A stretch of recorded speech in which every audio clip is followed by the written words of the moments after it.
What's going on, guys? It's Frito here for your Overwatch. Today we're going to take a look at the MMR reset, or SR reset as it is, in competitive 2.0. In the last video we had covering this, I noticed there's a lot of confusion, so I want to explain it to the best of my ability. Also take a look at some of your guys' submitted horror stories in the comment section of how you don't like this system, and then I'll give my final review of it at the end. First of all, let's explain how it even works. Every player has a matchmaking rating, whether you play competitive or not. It was always in quick play in Overwatch 1 as well to balance out the matches because they want you to have a good experience and at least win half of the time. An important thing to know about MMR is it also changes. So as the game gets changed, as your skill changes, heroes go up and down, your skill goes up and down, your state of play, like for example, if I'm really tired or stressed, I play a lot worse. If I'm well rested, well practiced, and studied up on the meta, I'll play better. So there's a lot of factors going into any individual's play that keeps changing. So as that goes up and down, the matchmaker is reassessing you to know where it should place you. Now that is always hidden from the player. You don't know what it is, you don't know what your number is, you don't know what it's changing to, and you might say that's really stupid. Why does it work this way? And I'd agree with you. I've had these conversations with Overwatch 1 devs years ago where I wanted everything to be a actual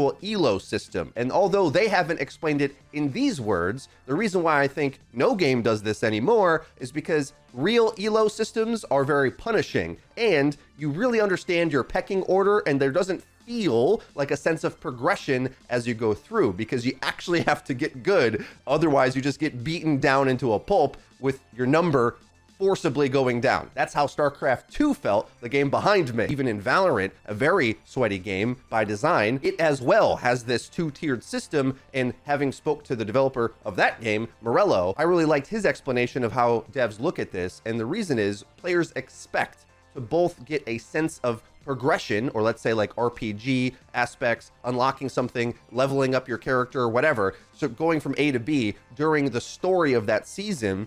And they also want a fair match, right? And an ELO system or MMR and skill rating can't do that at the same time. So what they come with is this really wacky solution where they show you a fake skill rating in order to give you that sense of progression. Now, the confusing thing is, as your MMR goes up and down, it's also doing these adjustments to your visible SR. But there's all these crazy ways where they either decay it, remove it, reset it, don't count it, don't update it to you, and that makes it very confusing because it's what we get. Our information is always limited on purpose. The intention is shut up and play. That's what it is. It's just play more and have fun and get what you get. Don't think about it too much. Okay, now that's the principles and concept overall. Now let's talk about Overwatch's SR system specifically in Overwatch 2 because it's really confusing. There is 2 ranks now as you log in for season 2 that you might be confused about. Your end of season rank from last season and your current rank now as it's been reset.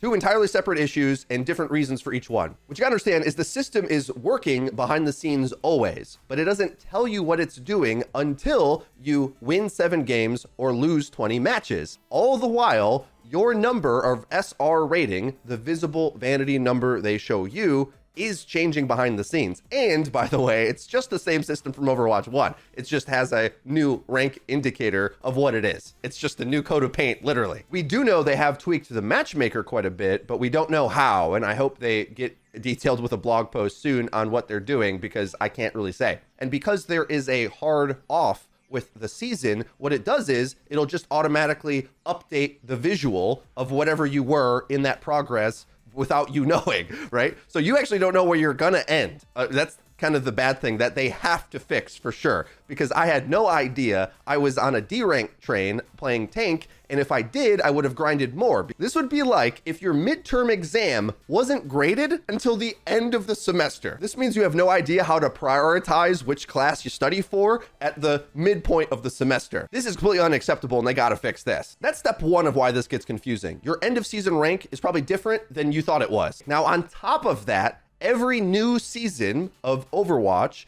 there will be a SR reset or soft reset. I believed they were going to soft reset MMR as well each season because the meta changes. Maybe you learned how to play Winston and now you got to play Hog, and all of a sudden now you probably should have a buffer of a soft reset so you climb back up and learn the meta in a more comfortable way rather than just getting destroyed. Based on reports, it doesn't feel like that's the case. Everyone feels like the matchmaking is the same, and you just have an SR reset. So your rewards and your vanity number goes down significantly, like 2 ranks, let's say, everybody across the board. And having read a lot of your guys' comments, the combination of these two ideas is there's players that have played this game for years. They've never gotten Diamond, let's say, and they thought they were ending the last season in Diamond and going to get the cool little title reward saying, hey, I was a Diamond contender, right? And be able to put it on their title. Now they're getting doubly wrecked. They're finding out they didn't actually end in the rank they thought they were. Nope, you failed the class. Sorry, get out. Don't pass a go. Don't collect $200. And then on top of that, now it's reset again so they can enjoy the experience of climbing it back up. Oh, and the games are just as hard as they were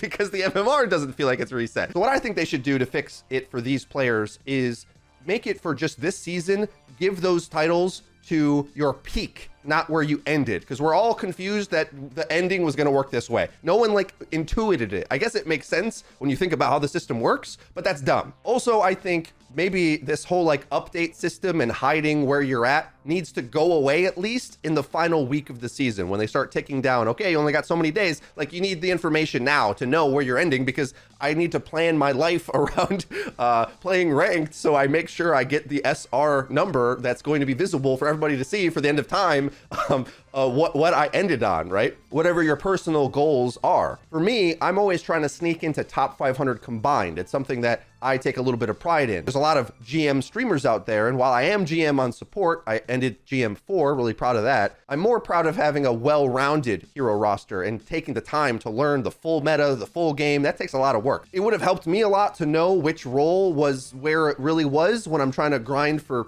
allocating time of where I need to put my queue times. Tank queues take forever, but that's a high ranked problem. I think in general, this SR reset idea works best for hardcore players, actually. I see a lot of commentary online that they think this is for the casuals, but casuals don't like this, I don't think. Both MMR and SR resets, whichever one they do to whatever degree, only really affects people who play the game a lot, because the whole intention of why people wanted an MMR reset is because if you camp your SR and you don't ever decay and you don't ever get soft reset and you go from one meta to the next, well, you're just not ready to play at whatever rank it is. You should probably be -1 or 2 for sure, at least when you're starting out. And that's what it does. Remember, this new system, it does rapidly boost you at the start of the season. So as you start playing, let's say your MMR was in Diamond, but you got reset all the way down to Gold 1. Okay, meaning you're gonna have to go through the entirety of Plat. Your next few replacements are actually at a incline curve where if you're playing fine, if you are keeping up with what your MMR says, you will rapidly gain that back. So it's not intended to be hard. It's not intended to take the whole season. They boost you straight up.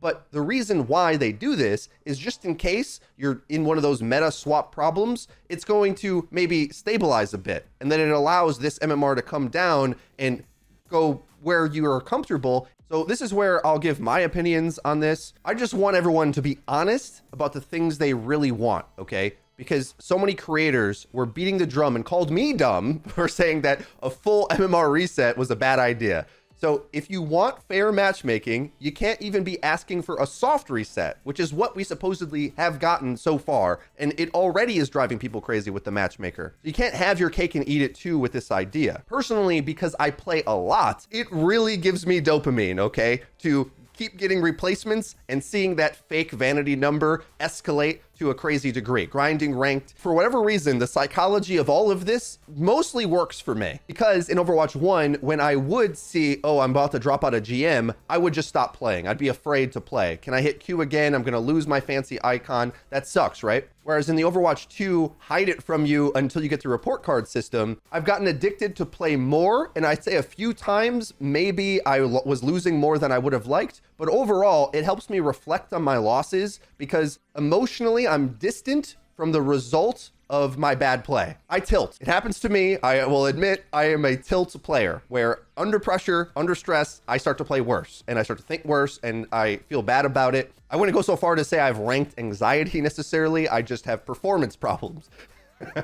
Hey, not where it counts, okay? Just in the game. And with it working in with this report card way, when I have maintained my rank after 7 wins or even gone down and then up again, I'm like, I can put a personality to that segment of games. Because let's say like, okay, I remember all those wins and losses and I had a bad day. Or maybe it was a struggle in that session for me to lock Lucio, my probably strongest hero. And what I did was I thought, okay, maybe I need to learn Kiriko more because she's so important to the meta. And then I went back again and I went from falling a bit to rising a bit and ended in GM4 on support. I also will say I don't hate this system because I just don't look at anybody's rank. I assume going into the game that my teammates are people I'm going to have to absorb how they play and adjust my play accordingly in order to win. And that's not just an MMR thing. That's like a player personality thing. Sometimes players are super over aggressive. Sometimes they're super passive. You got to figure out what angles they like to play, what heroes like to play. It's going to be a big coin flip no matter what. So I don't think it helps at all to try to like investigate if the matchmaker is working or not.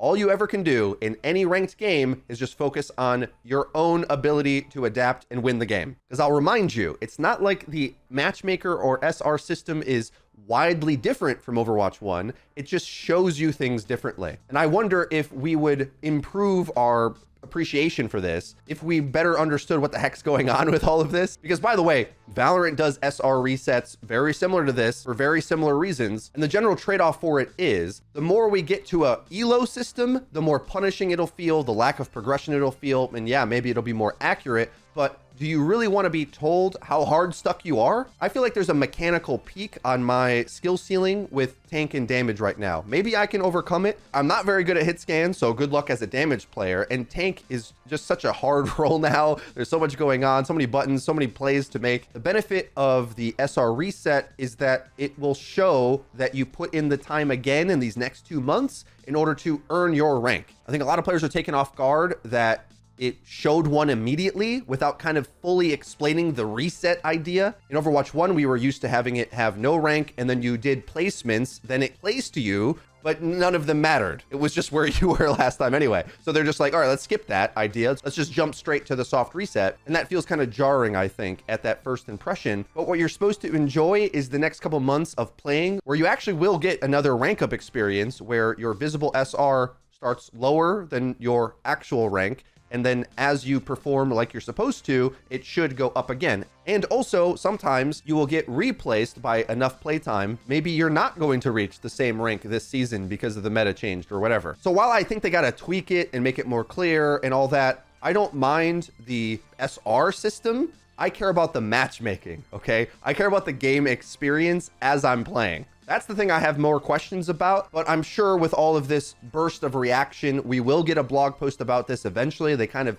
tease that we might, and it's so clear there's oversights with this that there's got to be changes coming down the line. So I hope to see that. Let me know your thoughts on all this in the comment section down below. I hope this cleared this up for you and let you understand and maybe even appreciate playing this season again, knowing it's trying to give you that dopamine hit as you go up the ranks. It's intending and expecting you to do that. If you enjoyed this video, please be sure to leave it with a like, and don't forget to subscribe and click the bell icon to actually get notified when our videos come out. That's been it for me. I've been Frito for your Overwatch. I'll see you guys next time.